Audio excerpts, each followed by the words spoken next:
the English Channel is monitored 24 hours a day. Radar systems, border forces, naval patrols. So how are small boats still getting through? The real answer has very little to do with boats and everything to do with the system behind them. For many people in Britain, the images have become familiar.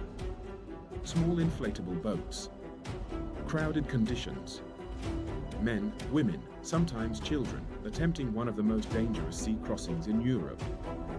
Every government promises control. Every year, the numbers continue.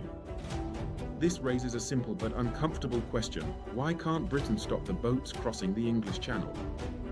To answer it honestly, we must look beyond slogans and focus on how the system actually operates, legally, politically, and economically. The English Channel is not comparable to a land border or an airport. It is an international waterway, one of the busiest shipping routes in the world, governed by overlapping national and international laws. At any given moment, hundreds of vessels are moving through the same narrow stretch of sea. Adding small, unstable boats into this environment creates immediate safety obligations. This is where border control and maritime safety collide. Under maritime law, saving life at sea is not optional. If a vessel is deemed unsafe or at risk, authorities must respond. Rescue overrides enforcement.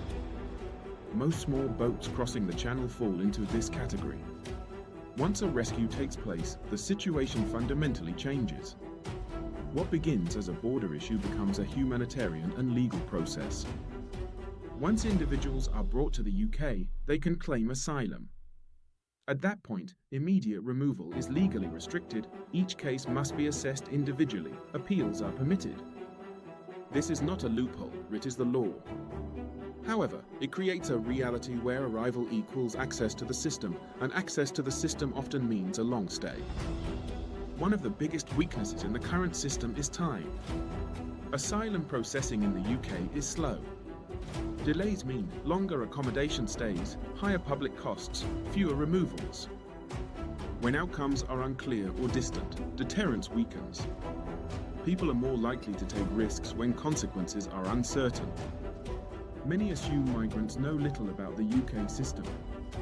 In reality, information spreads quickly through social media, encrypted messaging apps, smuggling networks. Details about accommodation, work opportunities, legal delays are widely shared.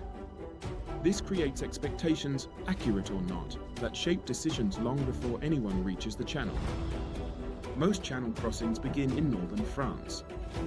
The UK does not control French territory, cannot unilaterally police French beaches. Cooperation exists, but it is constrained by French domestic politics, legal standards, resource priorities.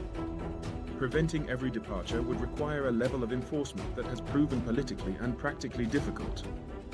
Smuggling networks are central to the channel crossings. They operate like businesses, marketing routes, adjusting prices, adapting to enforcement. When one method becomes harder, another replaces it.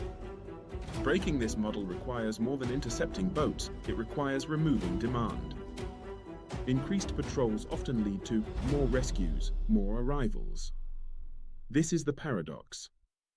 When safety obligations increase, so do disembarkations. Without changes upstream, legal, procedural, and diplomatic enforcement alone cannot stop the flow. Britain spends billions managing migration outcomes.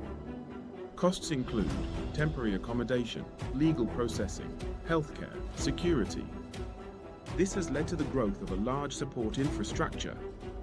Again, this is not conspiracy, but it does mean the system has become entrenched. Political messaging often focuses on control.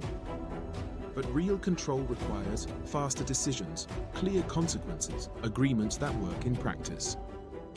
These changes are difficult, controversial, and slow. So governments often choose visible action over structural reform. Public frustration stems from contradiction, promises of control, continued crossings.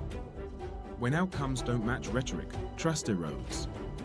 This affects not only migration debates, but confidence in governance itself. Experts broadly agree that meaningful change would require faster asylum decisions, clearer return pathways, reduced incentives for dangerous crossings, deeper international cooperation. None of these are simple. All require sustained political commitment. The Channel crossings are not a mystery. They are the predictable outcome of legal frameworks, human behavior, slow systems, global instability. Until these factors change, the boat will continue. This is not a story about weakness or strength. It is a story about systems. And systems do not change through slogans, they change through reform.